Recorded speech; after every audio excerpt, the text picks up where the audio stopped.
तेरा गम अगर न होता तो शराब मैं न पीता।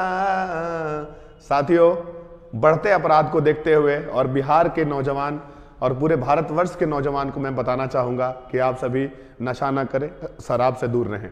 अब साथियों, जय हिंद आप सभी को। आपके सामने बहुत बड़ी बहाली है, यानी एसएससी जीडी की बहाली आ गई है।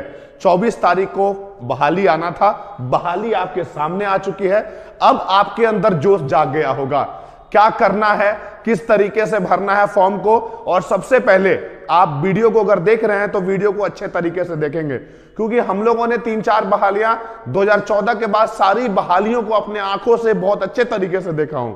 तो आप अनुभव है हमारा, आप चीजों को समझना जो इस नोटिफिकेशन में दिया है, आज मैं आपको क्लियर करूंगा। और फॉर्म भरने से पहले कुछ लड़के गलतियां कर देते हैं, प्रेफरेंसेस में क्या डालना है और क्या डाल देते हैं। लास्ट में सीआरपीएफ जब मिलता है उनको नौकरी करने के लिए, तो वो बोलते हैं कि यार बहुत हार्ड है। तो चीजों को पहले समझे। आप जितने तेज स्टूडेंट हैं, आप अगर पढ़ने में अच्छे हैं तो अच्छे पोस्ट के लिए आप चयनित हो सकते हैं। कोई लड़का एनसीसी किया हुआ है तो उसको उस हिसाब से फायदा मिलना चाहिए।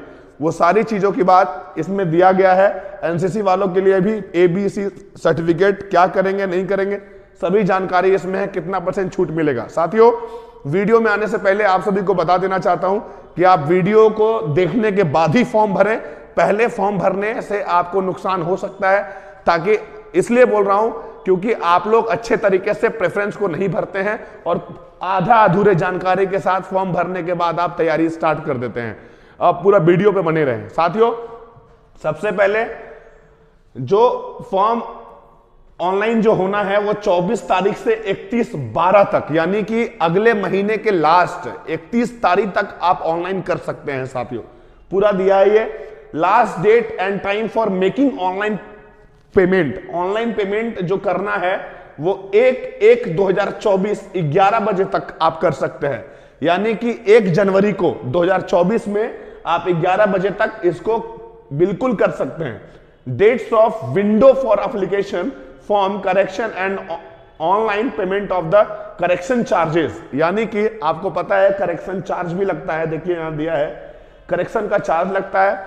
वो करेक्शन करने का और करेक्शन जो चार्ज लगेगा उसका पेमेंट करने का लास्ट समय है 4 तारीख पहला महीना 2024। याद रखिएगा, ये पूरी डिटेल पहले आप फॉर्म भरने से पहले देख लें इसको सबसे पहले। और साथियों, इस बार जो वैकेंसी आई है वो आपको बता दूं कि ना एनआईए की आई है और ना एनसीबी की आई है। एनआईए आप देख सकते हैं बोर्ड पे, अच्छे तरीके से पहले आप चीजों को समझिए।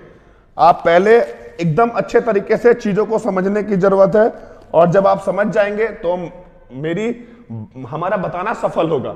साथियों, इस बार जो बहाली आई है ना, इस बार 2 चीजों का पद नहीं है, यानी कि इन 2 पोस्ट के लिए पद नहीं जारी किया गया है, अलॉट किया गया है।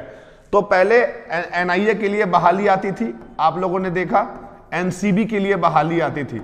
ठीक है, तो इसमें एनआईए का मतलब क्या होता है? नेशनल, आप देख पा रहे हैं स्क्रीन पे, नेशनल इन्वेस्टिगेशन एजेंसी। देखिए अच्छे तरीके से, इन्वेस्टिगेशन एजेंसी। ठीक है, इसकी बहाली इस बार नहीं दी गई है। ठीक है, ये लोग जो है ना एनआईए वाले, बॉम्ब चेक करना और इन्वेस्टिगेट करना इनका काम था। इसमें एसएससी जीडी के थ्रू आप जाते थे, बहुत बड़ा पोस्ट होता है और बहुत अच्छी नौकरी थी। अभी एनसीबी, नारकोटिक्स ब्यूरो का आपने देखा, सुशांत सिंह राजपूत वाले केस में नारकोटिक्स ब्यूरो,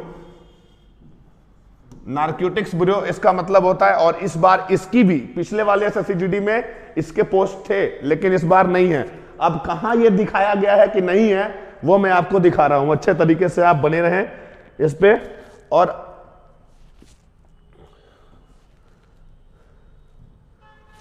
आप आगे देखें, ये देखिए साथियों, आपके सामने आ गया ये। यहां जो वैकेंसी दी गई है वो आप देखेंगे सबसे पहले कि ये किसके लिए दी गई है। देखिए, पहला बीएसएफ, दूसरा सीआईएसएफ, तीसरा सीआरपीएफ, चौथा एसएसबी, पांचवा आईटीबीपी, असम राइफल्स और एसएसएफ। आप देख रहे हैं ना, ये इन चीजों के लिए भर्ती आई है। अब भर्ती आई कितनी है? तो 26,146। यहां पे दिया है नीचे में। आप नोटिफिकेशन जब डाउनलोड करेंगे तो आपको 26,146 वैकेंसी यहां पे दिखेगी। अगर आपको नहीं दिख रही है तो मैं अच्छे तरीके से आपको दिखा देता हूं। देखिए, आप देखिए यहां पे वैकेंसी, ये देखें आप 26,146 पोस्ट है।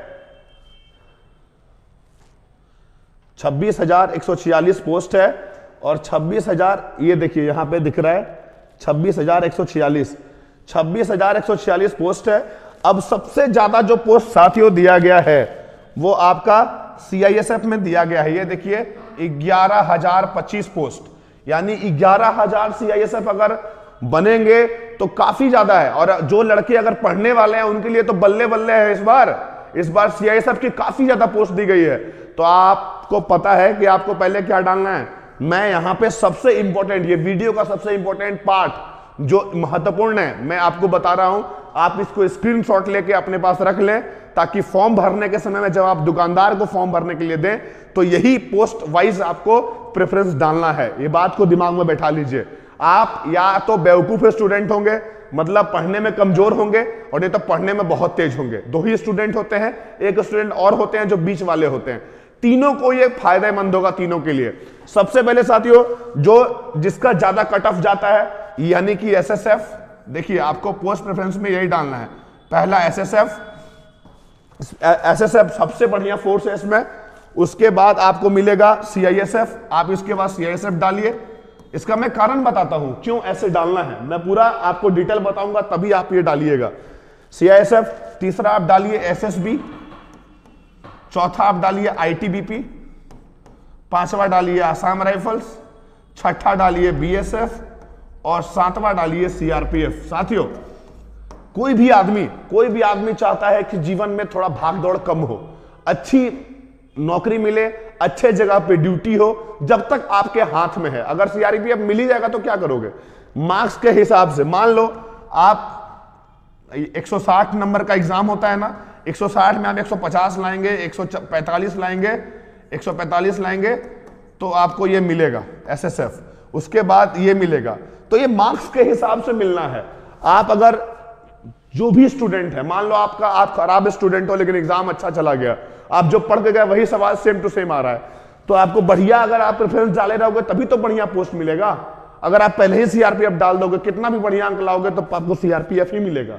अगर आप अच्छा अंक लाके अगर सीआरपीएफ में जाना चाहते हैं तो अपने मन से डाल दो, लेकिन अगर अच्छा अंक लाके आपको ऊपर अच्छा पोस्ट चाहिए तो पोस्ट अच्छा ऊपर देना। ये सारा एसएसएफ, सीआईएसएफ, इस तरीके से पोस्ट प्रेफरेंसेस आपको देने होंगे, याद रखिएगा। अब साथियों, एनसीसी के लिए क्या खास है, एनसीसी करने वाले लड़के के लिए क्या खास है, कब से कब उम्र ली जा रही है, सारी जानकारी मैं आपको बता रहा हूं। बस आप पेशेंस रखेंगे और चीजों को अच्छे तरीके से समझेंगे। यहां पे सभी जानकारियां दी गई हैं। अब देखिए, यहां पे जो उम्र की बात हम कर रहे थे आपके सामने उम्र की बात किया हूं, तो उम्र का बात जब किया हूं तो यहां पे सब कुछ डिटेल दिया है। देखिए यहां पे दिया है कि एज लिमिट, आप देख पा रहे हैं इसमें एज लिमिट दिया है। एज लिमिट यहां पे आप देखिए, अंडरलाइन कर रहा हूं, एज लिमिट 18 से 23 साल होना चाहिए। ये जनरल कैंडिडेट के लिए 18 से 23 साल होना चाहिए, जो जनरल अभ्यर्थी हैं। अब इसके बाद एज जो काउंट होगा 1/1/2024 से काउंट होगा, यानी कि इस समय तक 18 साल पूरा होना चाहिए। Candidate should not have been born earlier than 2/1/2001, यानी कि 2/1/2001, जो 1 जनवरी को भी पैदा हुआ होगा ना 2001 में, वो फॉर्म नहीं भर सकता है, याद रखिएगा। 2 तारीख पहला महीना यहां दिया है, 2 तारीख पहला महीना 2001 के बाद जो भी जन्म लिए हैं वो ये वैकेंसी को भर सकते हैं, याद रखिएगा।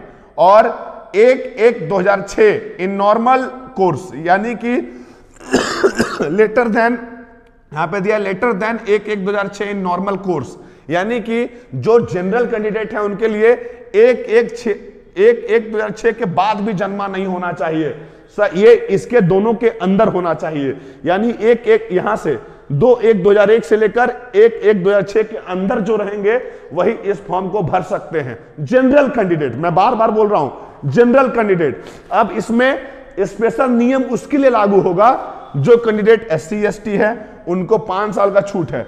अब 5 साल का छूट है तो वो कब से फॉर्म भरेंगे वो भी मैं आपको बता रहा हूं। देखिए 2001 है ना, तो ये सीधे 96 आ जाएगा। 5 साल रिलैक्सेशन उनको मिल गया तो ये 1996, 97, 98 वाले सारे लोग फॉर्म को भरेंगे।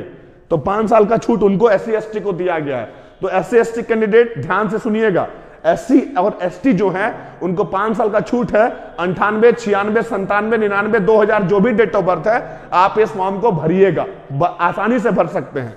अब देखिए, अब बात आती है OBC की। OBC, यहां पे OBC है ना, OBC 3 साल छूट है, यानी कि 98, 99, 100, यानी कि 99 जिसका डेट ऑफ बर्थ है 2000 है, 98 है, वो भी इस फॉर्म को भर सकते हैं। अब साथियों हम बात करते हैं कि ये 5 साल, 8 साल और 10 साल किसको छूट दिया गया है।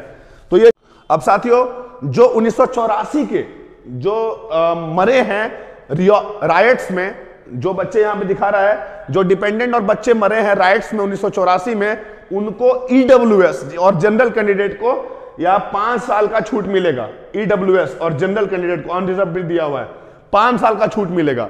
अब 1984 के राइट्स में हुआ क्या, तो आपको मैं बता देना चाहता हूं कि उस टाइम हुआ ये कि इंदिरा गांधी का समय था और उस समय जो स्वर्ण मंदिर में ऑर्डर किया गया, अजीत डोभाल उस समय वहां के IPS थे और उनको भेजा गया कि आप रिक्शा वाला बन के अंदर जाइए और पूरा इंफॉर्मेशन लाइए। मतलब खालिस्तान बनाना चाह रहा था वहां पे। तो इंदिरा गांधी का ऑर्डर रहता है कि आप वहां पर उनको मतलब मारिए जाके। तो जिस दिन वो ऑर्डर पास करते हैं उसी दिन उनको उस दिन के अगले दिन उनको दिल्ली में असैसिनेट कर दिया जाता है, मार दिया जाता है। तो उसके बाद वो जो राइट्स होते हैं, बहुत सारे सिख मरते हैं उसमें, दिल्ली में काफी ज्यादा लोग वहां पे मारे गए थे। तो उसके लिए उसके लिए 5 साल का छूट दिया जाता है EWS और जनरल कैंडिडेट को, और उसी में OBC को दिया जाता है 8 साल का छूट।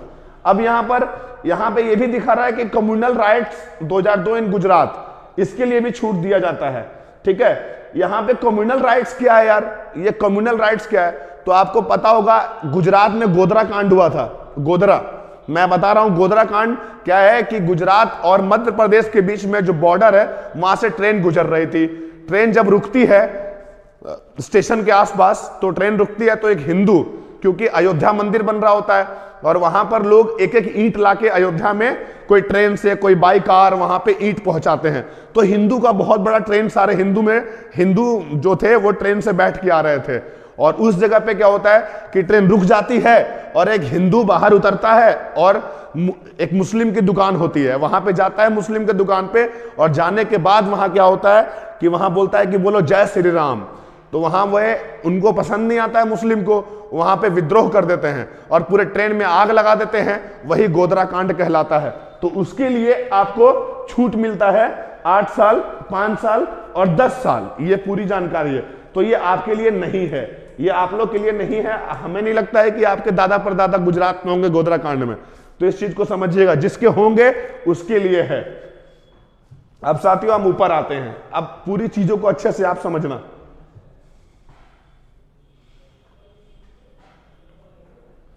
अब साथियों आगे बढ़ते हैं हम। इसमें जो आपका क्वालिफिकेशन है पढ़ाई लिखाई का, जो है मैट्रिक पास होना चाहिए। मैट्रिक पास अगर आप हैं तो इस बहाली को भर सकते हैं। और जो इंपॉर्टेंट होगा देखिए यहां पे दिया है, the candidate must have pass matriculation और 10th class examination from a recognised board university. तो इसको समझ लीजिए। अब देखिए यहां पे एनसीसी की बात की गई है। यहां पे बात क्या की गई है कि एनसीसी के लड़के एनसीसी सी, एनसीसी बी और एनसीसी ए, मैं आपको अब समझाता हूं। इसमें 5% of the maximum mark of the examination, आपको पता है कि आपके एसएसजीडी में मैक्सिमम मार्क्स पे 5% दिया गया, यानी कि आपका नंबर कितना है 160 नंबर। मैं आपको समझाता हूं अच्छे तरीके से। 160 नंबर का एग्जाम है, आपको कितना परसेंट देगा 5%। 5% दिया, 5% दिया तो आप इसको, अगर आपको नहीं आ रहा है 5% निकालना तो मैं आपको समझा देता हूं 5% किस तरीके से निकलेगा, और बहुत आसानी से 5% समझ में आ जाएगा। 2% ऐसे 100 करेंगे, यहां पे कट गया, बचा कितना आप यहां देखेंगे 16, यहां पे 16 है, और सॉरी आप देखिए यहां पे 160 मार्क्स है, आपको 5% दी गई है, 100 से करेंगे, 0 0 कट गया, बचा कितना, 16 25 80 हुआ, 80 हुआ, 80 और यहाँ पे 10 है, लेंगे 1 0 1 0 कट गया, कितना बचा, 8%। यानी कि आपको 8 नंबर, सॉरी 8 नंबर, यहाँ पे 5% दिया गया है, तो मैंने 160 से इंटू कर दिया, बटा 100 कर दिया, और यहाँ पे आपको करके दिखाया, 8 नंबर यहाँ पे आपको जनरल वालों को मिलेगा, सॉरी एनसीसी सी वालों को मिलेगा। अब एनसीसी बी में क्या है, 4.8% होता है, सॉरी 3% होता है, 4.8 नंबर होता है, यानी 5 नंबर उसको भी छूट मिलेगा, और 3.2 मार्क्स होता है, 2% एनसीसी ए का, तो उसको भी मिलेगा। एनसीसी ए स्कूल में होती है, आपको पता होगा, एनसीसी ए स्कूल वालों के लिए, बी और सी कॉलेज वालों के लिए, तो इस चीज को समझ गए होंगे आप। यानी कि अगर 8% 5% दे रहा है तो 8 नंबर, 3% एनसीसी वालों को दे रहा है तो 4.8 नंबर, और अगर 2% दे रहा है तो 3.2 मार्क्स, यानी कि आपको इतना नंबर छूट मिलेगा एनसीसी वालों के, आपके लिए खुशखबरी है। अब साथियों आगे बढ़िए, आप अब ये नहीं करना है कि एनसीसी का डुप्लीकेट सर्टिफिकेट बनवा लेना है, बहुत सारे लोग ये भी करते हैं, वो नहीं चलेगा, उसका जांच होता है, चीज को समझिएगा, ये नहीं कि अपने माथा लगा के अपने दिमाग से कोई काम कर लीजिएगा। ये रीजन के हिसाब से सब सारा चीज दिया, वही सब जानने की जरूरत अभी आपको नहीं है, जो जानकारी योग्य होगा मैं आपको बताऊंगा। देखिए यहां पे दिया है, अब जो एग्जाम होगा वो कैसे होगा, एग्जाम आपका होगा ऑनलाइन। देखिए यहां दिया है computer based examination, CBE, the computer based examination will be consist of one objective type paper containing 80 questions। ये कह रहा है कि आपके एग्जाम में 80 क्वेश्चन होंगे, और 80 जब क्वेश्चन होंगे तो ईच क्वेश्चन जो होगा ऑब्टेन 2 मार्क्स, यानी कि 80 दूनी 160, यानी कि 160 मार्क्स का ये एग्जाम होगा, 160 नंबर का एग्जाम है, नंबर जो है वो 160 होगा, इस बात का आप ध्यान रखेंगे। अब 160 कैसे होगा, तो यहां देखिए 20 क्वेश्चन इसमें, जनरल इंटेलिजेंस में, रीजनिंग में 20, जीके जीएस में 20, और मैथ्स में 20, और हिंदी या इंग्लिश जो आप चूज करेंगे उसमें 20। ठीक है, तो इसका ध्यान रखेंगे कि आपको टोटल 160 नंबर दिया जाएगा, उसमें 5% का छूट मिलेगा एनसीसी वालों को। क्वेश्चन बहुत ज्यादा हार्ड नहीं होता यार, जो पढ़ेगा ना वो निकाल देगा। यहां नॉर्मल लड़का बन जा रहा है यार, आप लोग तो आसानी से बनोगे, ऐसा हार्ड नहीं। आप कहां से क्या क्या पूछे जाएगा, देखिए रीजनिंग में एनालिटिकल एप्टीट्यूड, ये सब जो है आप देख लीजिएगा, इतना वीडियो को लंबा करना सही नहीं है। जनरल नॉलेज में question in the component will be aimed to testing the candidate in the general awareness of the environment around him. Question will also be designed to test knowledge and current events। देखिए आपको question आएगा eminent person, imminent award, आपको important days, ठीक है, important national parks, ठीक है, आसपास का जो करंट इवेंट्स है, करंट अफेयर्स है, ये सब सारा, हिस्ट्री, पॉलिटी, ज्योग्राफी, ये सब पूछा जाएगा, तो इसलिए आपको अच्छे से पढ़ना है, ध्यान रखिएगा। मैथमेटिक्स में तो आप देख ही रहे, arithmetic operations, fundamental, ratio proportion, average, interest, profit and loss, discount, menstruation, time and distance ratio and time and work, etc, सब सारा चीज आपको मिलेगा, इसका ध्यान रखिए। अब बात आते हैं जो हम लोग जिसके गुरु हैं, फिजिकल गुरु। हाँ, फिजिकल गुरु जिसके हैं उसमें physical standard PST, physical efficiency test में क्या लिया जाएगा, अब इस बात की चर्चा मैं यहां पे करूंगा। देखिए 5 किलोमीटर का दौड़, 5 किलोमीटर दौड़ है 24 मिनट के अंदर, ठीक है, वो तो लड़का लोग का है, 5 किलोमीटर का 24 मिनट, और लड़की का 1600 मीटर का दौड़ 8.5 मिनट में। लड़कियों को सिर्फ 1600 मीटर दौड़ना है, ये खुशखबरी है आपके लिए, यहां भी आपके लिए आरक्षण है। 8.5 मिनट में आप दौड़ को पास करेंगे, और लड़का 5 किलोमीटर 24 मिनट में दौड़ेगा, ये ध्यान दीजिएगा। अब लद्दाख रीजन के जो स्टूडेंट हैं उनको 1600 मीटर मेल को दौड़ना है 7 मिनट में, और लड़कियों को 800 मीटर 5 मिनट में। बहुत आसान दौड़ है, कोई दिक्कत नहीं है। अब यहां पे देखिए कि जो हाइट, वजन और सीना, आपको पता है ना कि BMI के थ्रू आपका हाइट होना चाहिए, बॉडी मास इंडेक्स, आपका एज, आपकी हाइट और आपका वजन, सब हाइट के अनुसार वेट होना चाहिए, एज के अनुसार हाइट होना चाहिए। सारी चीज जो है यहां पे मैं आपको समझा रहा हूं क्या क्या चाहिए। अब मेल को 170 सेंटीमीटर, आप देख रहे हैं मेल को हाइट आना चाहिए 170, 169 भी नहीं, 169.9 रहेगा तो आपको पीछे मुड़ और तेज चल बोल देगा, भाग जाओ, कोई फायदा नहीं है। फीमेल का 157 सेंटीमीटर, यानी कि छोटी लड़कियां इससे काफी दूरी रहें। दूरी बना के रखना इसलिए जरूरी है क्योंकि पैसा भी खर्च होगा और सिलेक्शन भी नहीं होगा। मैं इसलिए नहीं बोल रहा हूं कि आप डिमोटिवेट हो, अब मैं इसलिए बोल रहा हूं कि आप दूसरे एग्जाम की तैयारी इस दौरान कर लेंगे। उसके बाद जो भी अभ्यर्थी हैं, all candidate belong to tribals area वालों को डिस्काउंट मतलब आरक्षण दी जाती है, लेकिन ये हाइट का है, ये सीन अभी वर्तमान में मैं आपको समझा दिया। आरक्षण उसके लिए है जो आरक्षण लेना चाहते हैं और उस क्षेत्र से बिलोंग करते हैं। अब यहां पे देखिए, यहां proportionate to height in age age पर मेडिकल स्टैंडर्ड। हाइट एज का मैंने बताया कि जो आपका एज होगा उस तरीके से हाइट होना चाहिए। डीएमई ये सब बता रहा है। सीना, अब उसमें सबसे ज्यादा इंपॉर्टेंट है सीना, जीडी में सीना होना जरूरी होगा, और सीना आपका 81 to 86 या 80 से 85 लेता है, इसका ध्यान रखिएगा, अच्छे से सीना मेजर करवाना है। पूरी इंफॉर्मेशन लगता है इसके अंदर आ गई है, मैं आपको बता दिया हूं, और इसको आपको ध्यान रखना होगा कि अच्छे से आप बहाली में जाए और मेहनत करें। मैंने आपको प्रेफरेंसेस भी बता दिया, और एनसीसी वालों के लिए क्या फायदा, कब से बहाली फॉर्म भरा रही है, सब कुछ जानकारी दे दिया।